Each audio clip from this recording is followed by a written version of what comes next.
Hey guys, it's Coach Jackson. That's Blakely behind me.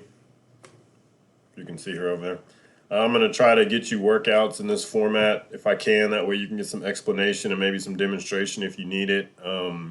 These videos will be on YouTube on my channel, but I'll try to get as many of them out as I can. Before I start talking about the workout, a couple things that I need to make sure everybody understands who's participating with these workouts. Because of our district mandated shutdown, this video, these workouts are in no way an encouragement for you to get together in groups to do workouts. And these videos are in no way an encouragement for you to go to tracks to do these workouts. I don't think that with the stay at home regulations that are in place right now, they are encouraging people to get outside to do exercises. So I don't think that being on a track is a bad thing, but please do not use district tracks if you can avoid it. But if you can find an open track to utilize, that is fine. Just make sure that you're still maintaining social distancing regulations, staying 6 feet away. And while you're doing these workouts, don't use any equipment unless you brought a bottle of hand sanitizer and bleach to spray them down and wipe them down with when you get finished using it. So if you have any questions about these, just send me questions on the Remind app. And if you like any of these workouts, feel free to utilize them multiple times so that you can continue to stay fit and stay in shape to participate in whatever an upcoming season might be, whether it's summer track, if we ever get that off, or any other things that come up here in the future. So getting started with the warm-up, just a reminder of how we go through that. Screenshot this if you need to. Most people should have it down in memory by now, but don't forget, jog a little bit first. Don't start cold. Do the stretching that you need if you feel sore. But hill sweeps, knee hugs, Frankenstein, side shuffles, and karaoke, that's just dynamic stretching to get your muscles loose. Sprint mechanics, ankle pops. Remember, focus on being bouncy, not spending a lot of time on the ground. That is how you learn how to push off the ground. Okay, high knees, that's how you learn how to pick your feet up. And so you got to make sure that you're doing it quick and staying as tall as you can, not getting squatty. And that's the same for butt kicks. Butt kicks should almost be high knees, but you're adding in that cycle of your foot going to your hamstring, going around your knee, and going back down. Okay, I would still encourage you to do A marches into A skip, no matter how good of an athlete you are, no matter how long you've been doing track. I've said this before, nobody's perfect, and the closer you get to perfect, the better your form is. So I do still encourage you, do A marches first, practice on getting good A position, then turn it into A skips, and same with B marches and B skips. Okay, quick fires, remember that's 3 baby steps, or it could even be 3 quick pops. I'm sorry, ankle pops. It could be 3 ankle pops, and then you're doing a really fast A cycle. When you're doing those, try to increase how fast you're cycling your leg. And then before you start any workouts, still would prefer you finding a way to get some buildups in, high knee buildups, butt kick buildups, and falling starts at least 2 times, getting up to full speed in your running shoes before you put spikes on of any kind. Okay. Before I start talking about what the actual workout is, another thing I want to make sure you guys have is a tool of figuring out how to do these workouts if you're not on a track, or even if you are on a track and you're not quite sure what distances are. A meter is about 3.3 feet. And so for most people, that would be a walking step if you've got longer legs, or in some cases, it might just be a big walking step. So typically, if you walk out with big steps, the distance that you're supposed to be doing things, usually that gives you a pretty good indicator of how far you need to go. I usually keep athletic tape with me to use as a marker.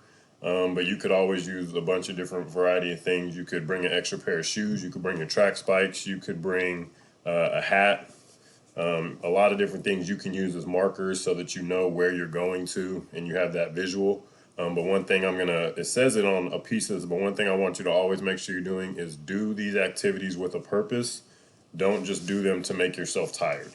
Okay, if you're not doing them with a purpose and focused on what the actual intent is, then it's not going to have an effect on you getting better. So as we go through this workout, pay attention to how you're supposed to do it. The more purposeful you are with it, the bigger impact it's going to have. I could take a simple workout and make myself sweat harder than I've ever sweated and breathe harder than I've ever breathed during a workout. And that's all has to do with intentionality and being purposeful. And so it doesn't matter if it seems like a simple workout, you can decide how hard it is and how big of an impact it's going to have. So we're going to start with the yellow, the technique work, before we do speed. This isn't a huge workout, but it can be pretty intense if you push yourself. Technique work, we've done this before, so it shouldn't be something that's hard for you guys to do.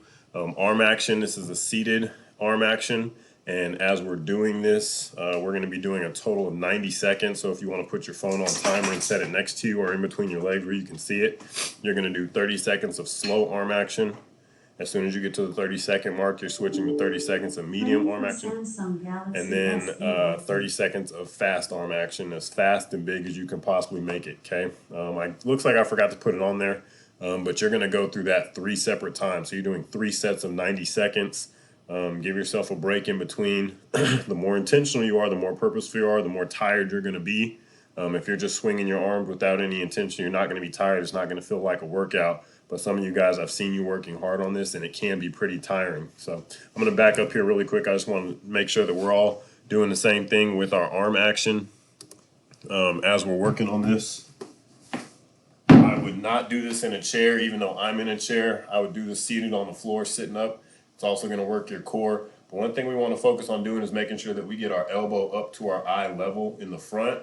Okay, how far forward you drive your arms is going to increase your stride length. So if your arms are only getting to here, your strides aren't going to be very big. We want to get our arms all the way up to our eye level. If you're looking at my elbow, I've got kind of an arrow shape going on with my arm. But more importantly than the forearm drive, we want to focus on the back arm drive. So right now, I can feel a big stretch, not only back here in my lat, I can feel it in my tricep, I can feel it in my shoulder, okay? That's my stopping point.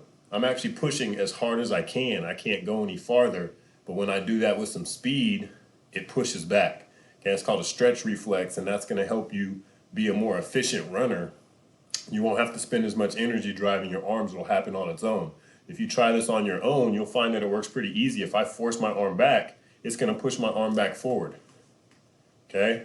I didn't necessarily put my arm down, I didn't relax my arm, but because I drove it back hard, my stretch reflex is pushing it back, kind of like snapping a rubber band. So we want to make sure that we're focused on slow arm action, nice and purposeful, getting a big arm split, okay? Making sure that we're hitting those positions. That's what that first 30 seconds is about making sure that you're hitting good positions. Then we're working to a medium speed where we're still hitting good positions, but it's a more natural motion. And then going as fast as we can. I'm going to let you guys do that on your own because I'm going to hit the back of my chair and hurt myself.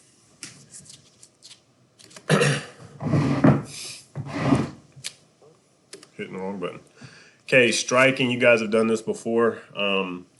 Stand face to face with the wall. Take a big step backwards, then lean into the wall. When you're doing that, if your legs aren't completely straight and you're not on your tippy toes, then this isn't going to be a very effective drill. The thing that's going to make this drill most effective for you, pause in between strikes. If you don't take time to pause, then you're going to just end up running against the wall and it's not going to have the impact it wants to. Again, this is another drill where hitting good positions is your goal. If you force yourself to do that repetitively while you're tired, it's going to make sure that you're more purposeful with your steps when you're running.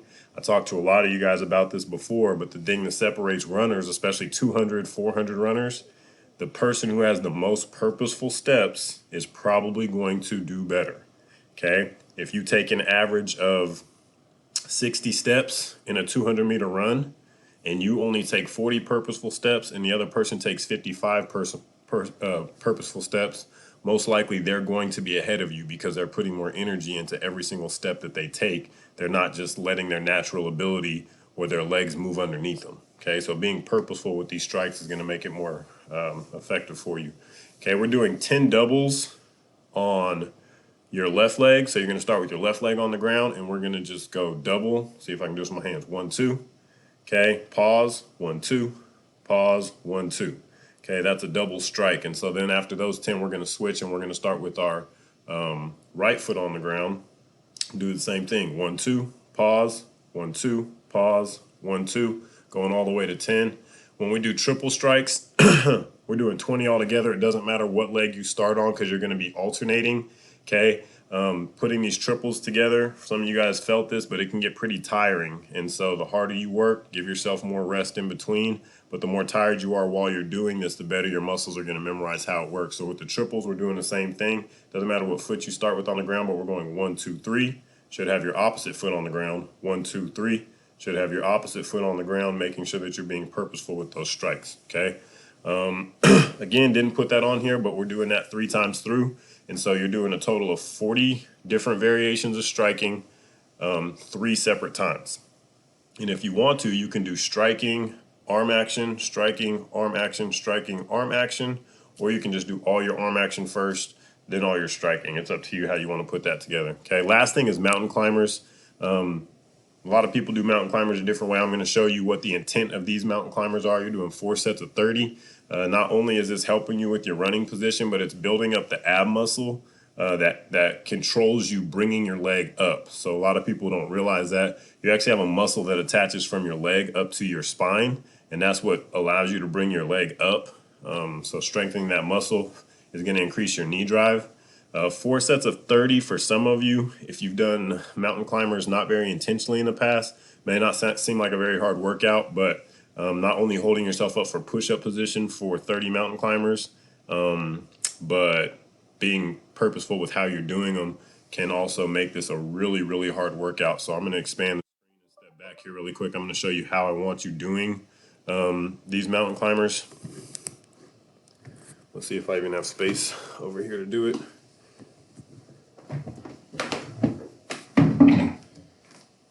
So when we are doing these mountain climbers, what we're looking to do is getting almost into a good A position. And so as we are pulling our legs up, okay, first of all, we want to be straight with our body, as straight as we can get. Let's see if we can get a better angle. There we go, straight with our body, as straight as we can get. We want to finish with our foot off the ground and our knee up just like a strike. And so when we do our mountain climbers, we're doing the same thing with both feet. So when your knee is up, your foot is not on the ground. Your foot stays up. Okay? Don't rest your foot on the ground. Some people do their mountain climbers like this. I don't want to see that. Okay? Your front foot does not stay on the ground. It stays in the air. That's what helps you work that muscle.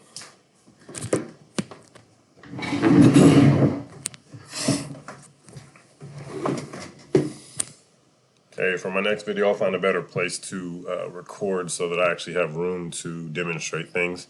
But just remember, on the mountain climbers, don't let your front leg, your knee drive leg, don't let your foot rest on the ground. Okay, keep it in the air for all 30, right? Okay, for your speed workout, this is one where measuring is going to come into play. So taking 20 steps, taking 30 steps, taking 40 steps. These seem like short distances, but you are doing a lot of them, so it can be really tiring. And I would encourage you that if you're going all out with all of your force and lots of speed, give yourself time in between. Take your time when you're on the same distance. So, for instance, if I'm doing my second 20 meters, I'm not going to take 5 minutes between my first 20 meter and my second 20 meter. I'm going to do my 20 meters, decelerate gradually, walk back and do my second 20 meters. That's my rest. Walking back is my rest. Okay. Now between my 20 and my 30, walking your 30 extra steps to measure it out could be an extended rest, but it doesn't need to be that long. I would encourage you, if you're going to take a long break on this workout, do it in the middle of your 4 50-meter sprints.